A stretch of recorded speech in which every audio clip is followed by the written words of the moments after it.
Welcome to Friends with Fertility, the podcast where we dive deep into the world of fertility, reproductive health, and all the emotional journeys that are in between. I'm your host, Elizabeth King, a fertility expert dedicated to providing you with the knowledge, support, and inspiration you need on your path to parenthood. Whether you're just starting out, exploring your options, or looking for solidarity and advice, we are here for you. Let's embark on this journey together and turn uncertainty into empowerment and make friends with fertility. Let's get started.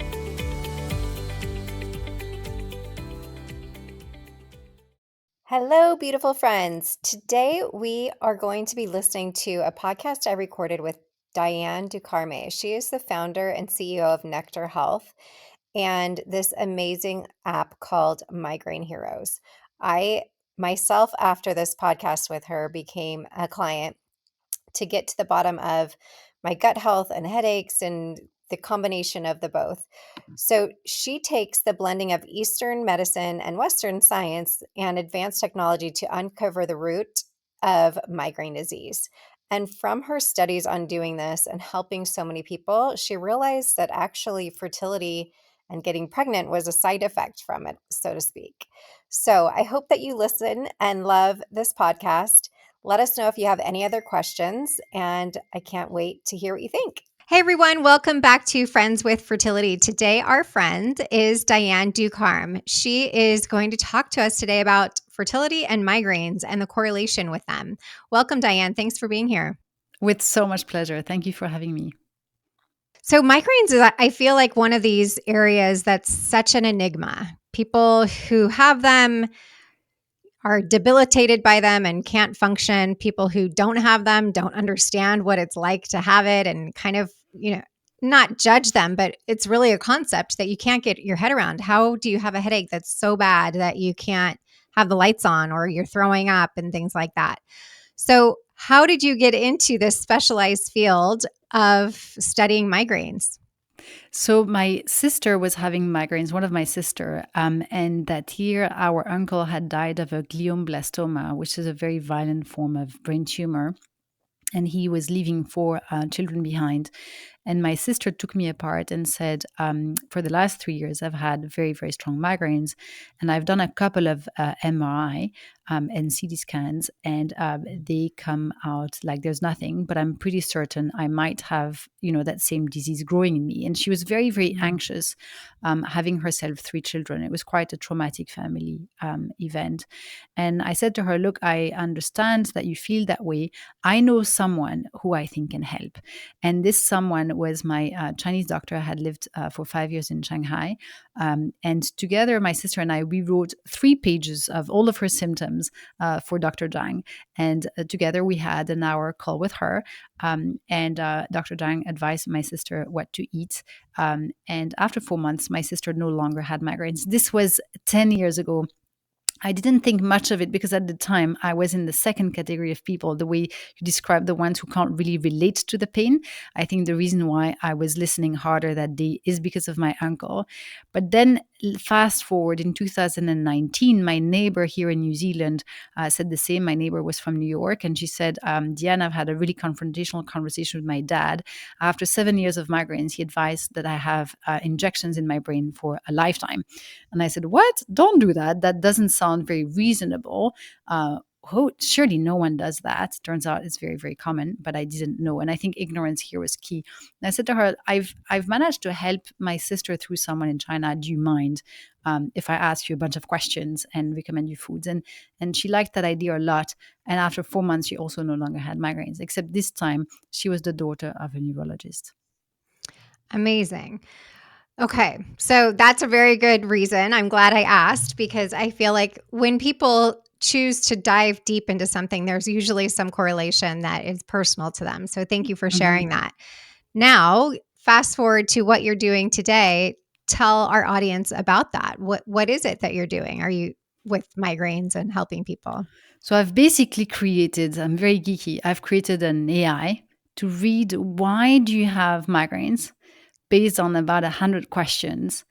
And so basically along your gut-brain axis, what is going wrong with it? And therefore, which foods are going to solve for your gut-brain axis, for your guts to be happy and therefore your brain to be happy. And when I say gut, of course, I encompass hormones.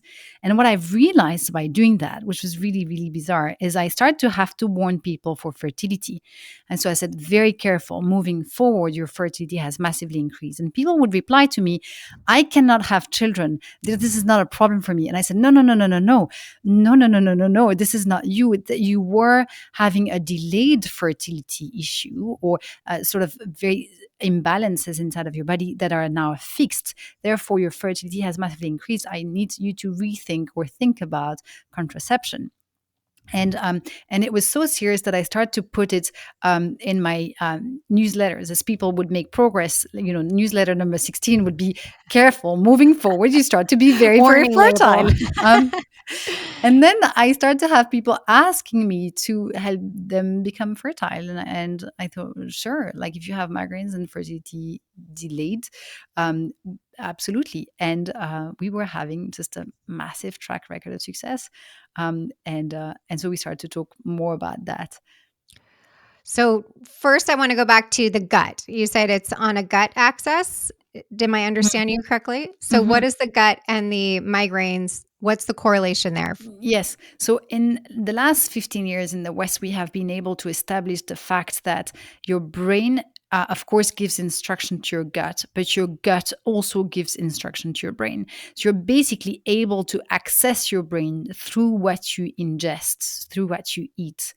And so by when your migraine pain manifests itself, it's what is it saying? Let's imagine for a moment, like you play football and you hurt your knee, and then your knee hurts. You go to the doctor, and let's imagine your knee was broken. If your doctor was hammering you with painkiller, you'd still come back 3 years later and say that knee stuff is not fixed. Fix it, please. Well, when your brain hurts, where does it hurt, and what is it saying that it's hurting about? That's what we use the systems to read, and therefore then fix that, if that makes sense. So then could you argue that even if you didn't have migraines, but you had some gut imbalance, that you could still help your fertility if you could figure out the gut imbalance? Yes, correct. Absolutely. Okay. Yes. Because I do feel as much as migraines are very common, they're still quite rare in the Yes, bigger population. Whereas absolutely. I feel, maybe I'm wrong, that more people would have gut issues and say, I'm either Yes. have diarrhea regularly or I'm constipated or this or that. But they also think that, as I thought as well, that's just a Pandora's box. That's way too, if I go down this road of trying to figure out my gut health, I could be trying to figure this out for years. And I have done that. Mhm. And versus, I think migraines is much more, here's your options, right? Like you said, you can do injections, you can do this, you can do that. But that, again, correlation between the gut health and the brain, I feel like is a pretty new concept, right? Of even people recognizing depression can be Yes. from the serotonin receptors in the gut, in the Yes. that could cause that. So Y again, to fertility, why wouldn't we just say, okay, let's everybody figure out what they're eating, and then that's going to help their fertility? Yeah, it's a great question. Indeed, you're right. It's 18%. So it's 1 in 5 women who suffer from migraine disease, whereas it's 1 in 20 men. So it's a very, very big difference. So here you can already Why see is the that? yeah, great question. So in the West, we say we don't know because purely hormonal migraines do not account for sort of that difference between men and women, that really massive difference of percentage.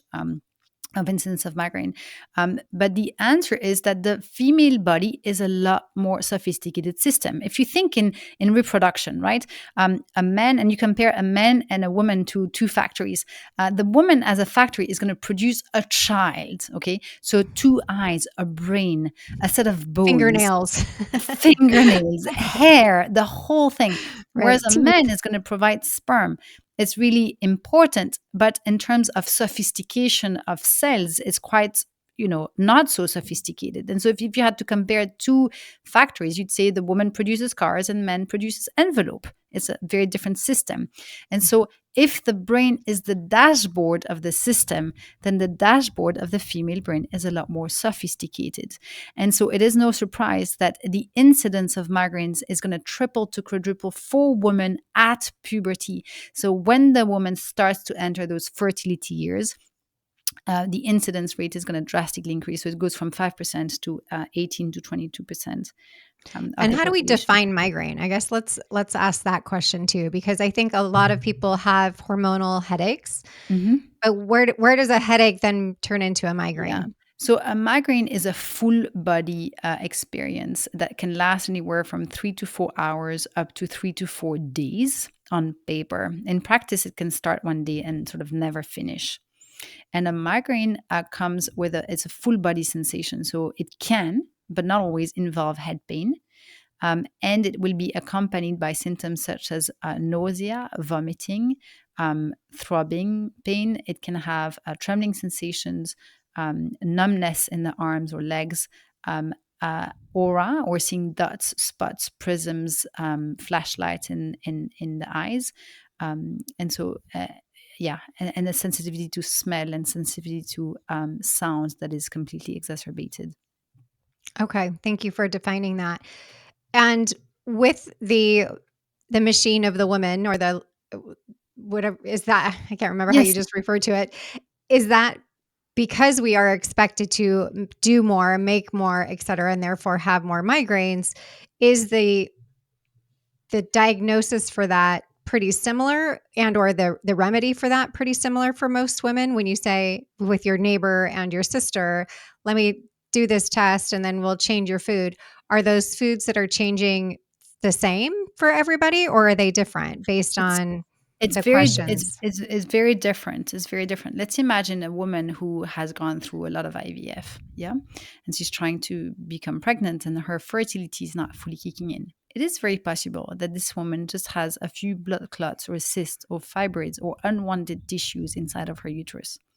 If and only if she has a genetic predisposition for migraines, which is 1 to 128 genes lucky that have been identified, then her brain will manifest and indicate that there is a problem inside her uterus by sort of when the uterus contracts, the signal of pain is sent to the brain.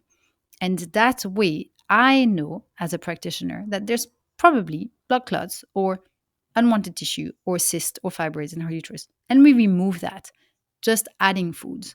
Like So what type of foods can remove those sorts of things?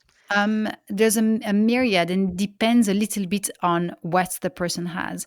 So if the person has a cyst or unwanted tissues, cyst in particular, you will use some herbs in combination that will remove them. And you can see on the ultrasounds that before she used to have the cyst and they're no longer there. So I had a woman, she had three cysts, for example, and she was due for a hysterectomy, which is never very desirable. It's not a pleasant operation. And the day of her operation, the doctor said, "Oh, those cysts are actually gone. Well, you can go home. There's nothing to operate about." Blood clots. I think the most extreme example I've had is a woman who had a blood clot the size of a baseball. I had to Google what's a baseball because I thought I had the wrong ball in mind because I thought that's very, very large. Most people will have them the size of a rice grain or the size of an almond. But those will prevent the nidation. It will prevent the sperm and the egg from having a very lush and comfortable ground to grow. When they start to grow, they hit that hurdle and then falls, and then there's a bit of a miscarriage, which sometimes the woman is not going to know about. She might intuitively feel, I felt I was pregnant, maybe just a couple of days, but my period was just delayed and I felt something happened, but I can't prove it, but she intuitively feels it and it's probably correct. And so it's very key to clean that. Now, when you clean that, the migraines during menstruations go. When you don't clean that, the migraines exist during the menstruation. So it's again the difference between the person who has the gene, and the gene is going to give the fire alarm. The people who don't have the gene, the fire alarm isn't going to be there, but the problem is the same. Interesting. And again, my frame of reference right now I'm gonna use as myself with I don't have migraines, but I do get headaches before I start menstruating Yes. that are pretty significant for somebody who doesn't normally get headaches. That's really the only time I know that I'm like, Mhm. "Okay, I must be starting my period because I Mhm. have this really bad headache," which I really started, I think, when I was pregnant, when I started getting headaches, and my doctor would say, "Drink a full sugar Coke for the caffeine and a Tylenol," and it went away. So I thought, "Okay, that's fine." I did that and moved on with everything. Now, post trying to have children, it's very clear that something is going on hormonally, Mhm. right? That is Mhm. causing my brain to Mhm. feel my head to feel pain. So if I were to change the diet, and we talk about this a little bit with um, cycle syncing and eating right for your cycle time and all of that, but this, what you're talking about, feels even deeper to me than that.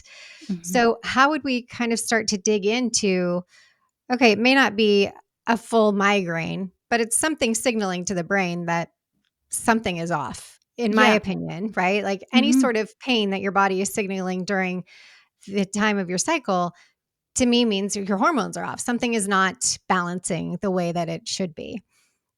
Is that something that you can help people with as well? Yes, absolutely, absolutely. And it's super when you have that, I would call a superpower, when you have that gene, which is technically, it may not seem like that because people are in a lot of pain and sometimes, I mean, extreme pain. But there's an advantage to that genetic predisposition, which is if you can reach that message, it's a very interesting message to send to the body so that the body can defend itself. So, in the case of migraines before menstruation or headaches before menstruation, or each time the body menstruates, it has an opportunity to detox very profoundly. So, in her fertility years, a woman is going to lose 23 to 28 liters of menstruation. So, I'll repeat that. In her fertility years, the average woman, not the one with the heavy menstruation, the average woman is going to lose 23 to 28 liters of menstruation. If you add that to the number of kilograms of baby she's going to produce, we're talking about a human making machine that will have made on a lifetime a solid 30 kilos of physical matter. And I just want to interrupt you really quick on that because I think a lot of people believe that their cycle is normal if mhm, it's if they're bleeding heavy or if they're not bleeding enough. And it's mhm, important that your body is actually getting a full mhm. bleed every month. So Yes, look into that a little bit if you just to look at those numbers to say, does that seem like that would be yes. me or not? Because that's an indication that something is off. If you don't bleed that much or you're bleeding really heavily, something also is off there. So I just want to tag on to what you just said. A great one. And if I can even double click on that, Please. sometimes the menstruation is really heavy. If your menstruation is very heavy, it may mean that your body's trying to expel something sometimes. If your menstruation is very scanty, very, very little, is very light pink, it may mean that you have deficiencies that are quite important and that will impact your hormones. If your menstruation is very, very dark and very, very sticky, it means that your uterus is in a state where it's not the flow of blood is not very healthy, and therefore it can grow bad stuff faster, and so it needs a bit of a boost. Now if through contraception you decide not to bleed, it may resume a bit of energy initially, but it may contribute to migraines down the line. So let's imagine you were someone with a lot of heavy menstruation and you decided to go on contraception and, for example, have a migraine IUD. Initially it may alleviate migraine, but over time will accentuate them because you're no longer flushing the toxins that you have once in your cycle. So if you can keep on bleeding, once a cycle, that's the most natural and the most efficient way to allow for your body to work the way it's supposed to. Yes. Thank you for saying that, and sorry for interrupting. I just wanted to make that point. No, absolutely, absolutely. That's really important. And so here we were talking about just before about how sometimes people can have headaches before their menstruation. So before the menstruation, so the body is about to flush to flush blood and flush toxins. And so what happens in the few days leading up to that moment is that the body is going to gather all of the toxins alongside the liver system. So it's going to get ready for flush. It's the triage. Imagine you have trash in your house. It's the moment where you expect the garbage truck being the menstruation, to arrive. And so you're going to assemble all of the trash together in order to put it in the rubbish bin. And so if you have, and you might experience that if you've done a little bit of excesses in the month, or if your liver has been under detoxing or under sort of stimulated during the month, you will have more toxins. And this inflammation at your liver system is going to create an inflammation that will be felt in the brain, in particular around the temple, across the eyebrows, on top of the head, and can influence your eyes. So making you more sensitive to light, more dizziness, more aura, dots, prisms in the vision, or sort of rainbows. Vision. And so all of that correlates with just the liver having just in excess toxins. Now, that in itself will impact your hormone level. And so you will see your hormone level not at the right level. But in the East, that would be more of not the root cause, but a consequence, a first layer of root cause, but there's a deeper layer below that, if that makes sense. Okay. So interesting. And also curious to me now, why isn't everybody who's trying to get pregnant doing this and figuring out what they're eating or what they should be eating? So, yeah, I guess let's start with that question. Why wouldn't we be offering this to anyone, whether they have migraines or not, trying Yeah. to conceive? Yeah, it's a very interesting question. I think in the East, like if you take Ayurveda or traditional Chinese medicine, woman was at the center of health. If you write health in Chinese, the Chinese character is a woman under a roof.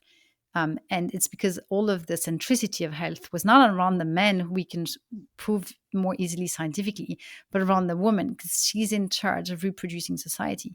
And when you look at the size of those populations, they're quite humongous, and the density of population is quite strong. So they did understand something about female. So in the old past, this was part of the common wisdom and the knowledge, like how do we get sort of large healthy populations.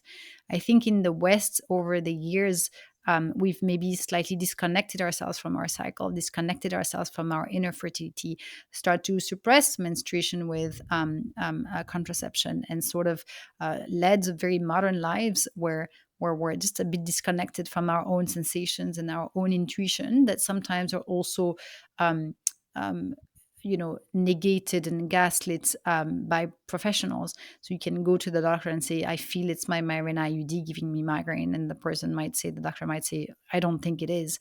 And your intuition is very strong and you're going to be right. That is going to be removed and you're still going to have migraine, because there's a bit of a domino effect that went on Right. meanwhile. But still your intuition was right. But on paper, you are wrong. And so, therefore, the woman, not only does she have less intuition with her body, she also has sort of more resistance, more sometimes scientific resistance so far. This will evolve, of course. Absolutely. I see that so often because of exactly what you're saying is with the birth control in whatever form that is for contraception. Doctors here, at least in the States, give it out for everything, right? You have cramps, you take the pill. You have acne, you take the pill, etc. Really believing that there's no side effects. Oh, don't worry, your fertility is fine. It's low dose hormone or it's non hormonal or whatever it may be.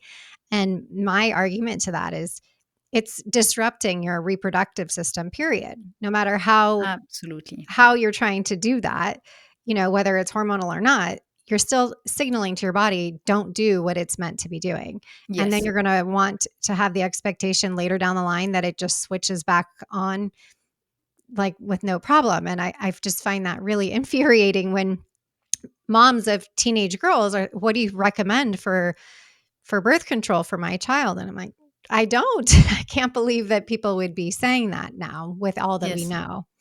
Yes. So It's I agree with very, you. very, very, very true, because it really perturbates the whole all of your hormones, all of your ability to reproduce. sending all sorts of signals to your body. And look, I remember being a teenager myself, taking the pill, having my body transform a lot after taking the pill. And when I was on exchange program, I went to Mexico. My mom said, maybe it would be wise for you to stop that pill for some time. We don't have any empirical evidence for many years of the consequence of these sort of daily pills that people Right. take. I stopped taking it, and I did not have my menstruation for 7 months. I Mm. freaked out. I went to do lots of analysis, and I remember being in Mexico with the doctor saying, "Hey, you can't, lady, take a pill for every single day and think there's no consequence to that. Right. Just get your act together. It will come back." And it did come back, but it just give me a complete scares, because I thought, oh my god, did I you know Right. why what's happening? Right. What did I do that could potentially cause this? Hmm. So let's say people come through you and they do this test to see what's going on with their migraines and their gut health, and they're given a special diet or foods to eat and Oh, avoid, yeah. or what does that Yeah, that's look a really like? great question. So I'm just adding, I'm not removing. No Okay. obsession with removal. There's lots of foods that will be triggers, but there's no point in removing them, because over time they're no longer triggers.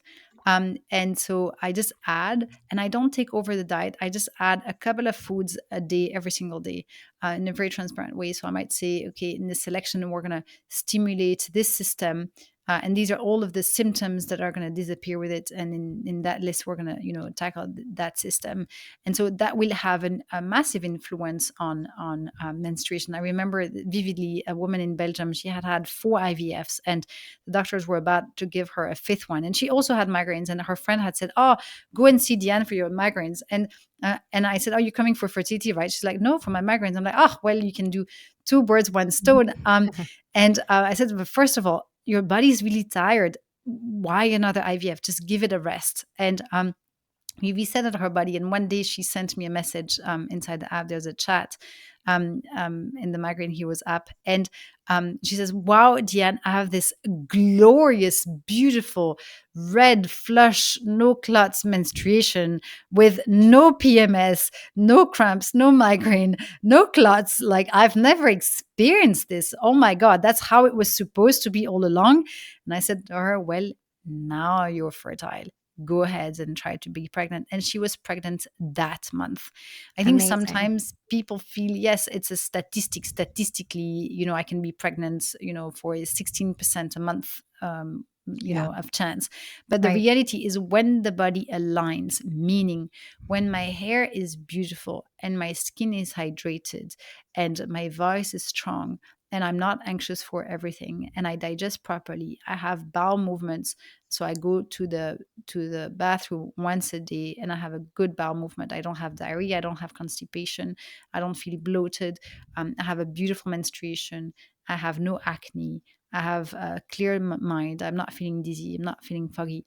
Then your body just wants one single thing on earth, is to reproduce.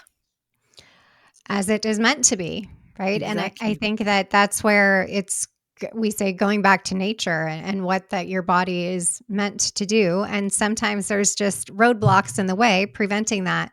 But this sounds like, dare I say, a quite easy fix Yes, to go in very that easy. direction. Very, very easy. So, like, look, I have two jobs. Number one is finding and solving the problem. Number two is making you do a few things. So, I have to make it incredibly easy. So, I'm just adding foods. I also add lots of teas, infusions. I'm myself a little bit of a lazy cook. I don't spend a lot of time in the kitchen, but I do massively care about, okay, what do I ingest and why do I take that? And so with lots of infusions and decoctions, you can completely get away with it, and not even have to eat anything. You can have things on a fluid form. And yes, and just adding completely from nature, no need for supplements even. Things can just go away on their own, and also in a way that you feel, I see what she's doing. I see, okay, these migraines during ovulations are gone, and they were indicating indeed problems with my ovulation. These migraines during my menstruations are gone. These migraines technically after my menstruation, this dizziness, all of these are away. Or some women, for example, they will have diarrhea when they have their menstruation, just when they have their menstruation, which is a sign that the ovulation system is a bit weak. And then, okay, which food are gonna, replenish that? And then you do things in a certain order. There are some things you have to do before others, etc. If you've had surgery, you also need to fix that. If you've gone through miscarriages, you have to clean the uterus, and yeah, and It then all it makes just. perfect sense. Mhm, mhm, And it's so interesting that, again, our Western doctors don't talk about that. I remember after my second miscarriage and I continued to bleed really badly, and my doctor's like, "No, everything's fine." I'm like, "Everything is not fine. Something is not right." And this was a mhm, doctor I had a very long relationship with, so I trusted mhm, him, but I also trusted my body. I had been through a miscarriage before. This felt very different. I went for a second opinion and I still had fetal tissue left in my uterus, which is why I was continuing to ah, bleed so massively after such a long time. oh, wow. And I think that that's another example of knowing your body. And then my follow-up question to him was, if I don't do another surgery to get this out, what can I do to flush out the uterus and clean it out and make sure? They don't have an answer for that. Their Mhm, answer is to do another surgery, to do another DNC and go out and scrape everything out. So mhm, it seems like such common sense to mhm, kind of go back to nature, and you wouldn't think, okay, there must mhm, be something that can do this. I know even yoni steams and things like that from mhm, ancient years ago are mhm, aspects of cleaning out the uterus. But it's amazing to me because it seems quite simple in the big scheme of things. It's not a surgery. mhm, It's simply adding to what you're ingesting to help that. mhm. How long do generally speaking, because I'm sure everybody's different, but how long do people normally see relief from the migraines? Sometimes very fast, like after 6 weeks, they can see massive difference. I would say within 4 months, there are someone very different. And then for some people, it might take, 8 months up to a year. Given I welcome people who've had 60 years of migraine sometimes, and you don't undo 50, 60 years, not only of pain and memory of pain, but also 60 years of medication. Sometimes the toxins go very deep inside the body, and we need to clean all of that from the liver system, from the blood, from the biome. I'm just thinking also that most people that I know that have migraines will say, I've been really tired, I've worn myself out, and then I get a migraine or I've stressed or whatnot. And again, that goes back to your gut health, right? Like Mhm, mhm, everything is mhm, correlated and mhm. interrelated in our body, and it just manifests in different ways, and it makes, again, perfect sense. I'm so Yes. grateful for you to shine a light on this. I feel like we need to scream it from the rooftops because it Mhm. seems so obvious of why aren't we talking about this in lots of different ways. So how can people find you and work with you and figure out, one, if they have migraines that need to be gone away, and two, the bonus of fertility kicking in aside Yes, from that? yes. So look, if you have fertility, delayed fertility, and even headaches, um, get help, because your headaches give the answer. Is why is the fertility being delayed? It tells us in a very precise way where it comes from. So we have an app called the Migraine Heroes app, a beautiful podcast where women come and testify for an hour about their life and what it was before and how it's transforms them, called the Migraine Heroes podcast. Currently, the website is mynectarhealth.com and will be transferred very soon to migraineheroes.com as well.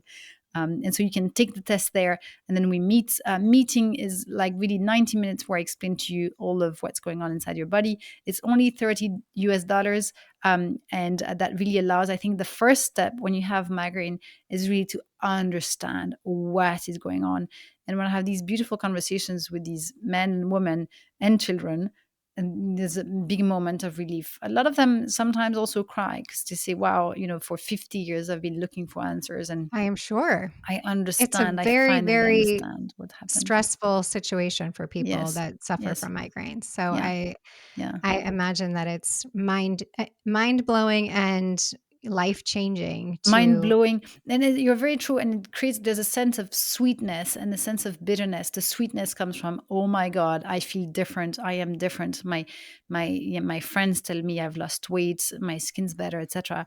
But there's also a bitterness of, oh my God, I've lost so much of my life.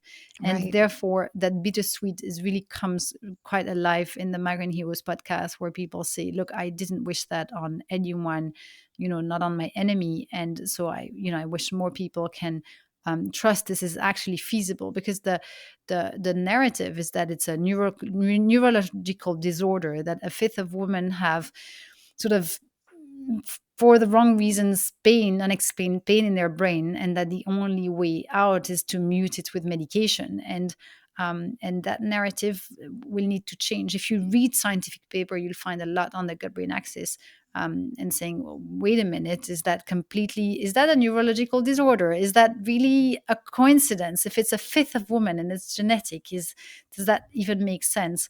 And so from a scientific perspective, you start to see a lot of people questioning, it's actually the first cause of disability worldwide under 50. Like, it's a really big deal, but it's not talked about because, like you started the conversation, it has a Right. stigma of weakness.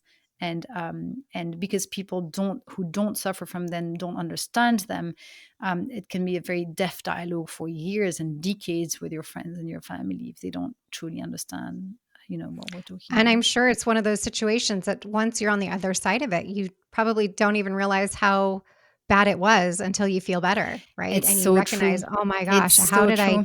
how did I survive with this all those years?" Absolutely. I had recently a woman who contacted me. She had dizziness 8 out of 10 every single day, and we stopped it, and she had no more migraine, no migraine attack. And then 2 years later, she texts me and she says, Diane, I've had a massive migraine attack, and I forgot how awful it was. I don't even know how I used to live. And I asked her a couple of questions. I'm like, oh, it was a stomach bug. Just clean your gut, take this food, that food, and then it's gone tomorrow. And it was gone the day after. But indeed, it was even for her, taking her by surprise, because the genes don't change. The gene still alerts for, hey, you've eaten something really wrong. Can you go fix it, please? Um, um, but that, wow, how could I even stand up? How could I even go to work? A lot of people will lose their job and have a lot of strain on their couple. Experience compassion fatigue within their family too. So it's very, very, very intense for people. Really, really, I really admire their complete warriors in their trenches trying to survive, and a small miracle, to wake up every single day and start again. Yes. Uh, Hence the name Migraine Heroes. I love that. What a great name. Well, thank you so much for being here. This is an amazing, fascinating topic. I could talk for hours with you on this, but I appreciate you shedding light on this and offering an option for people to try something new. Thank you so much for having me. Thank you, Elizabeth.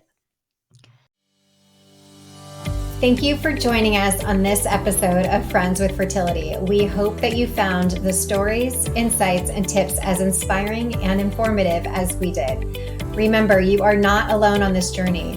Your friends with fertility are here for you. If you've enjoyed today's episode, please subscribe, rate, and leave a review on your favorite podcast platform. And don't forget to follow us on social media for updates and more fertility resources. Until next time, stay hopeful and keep believing in your journey, and know that we are sending you lots of love.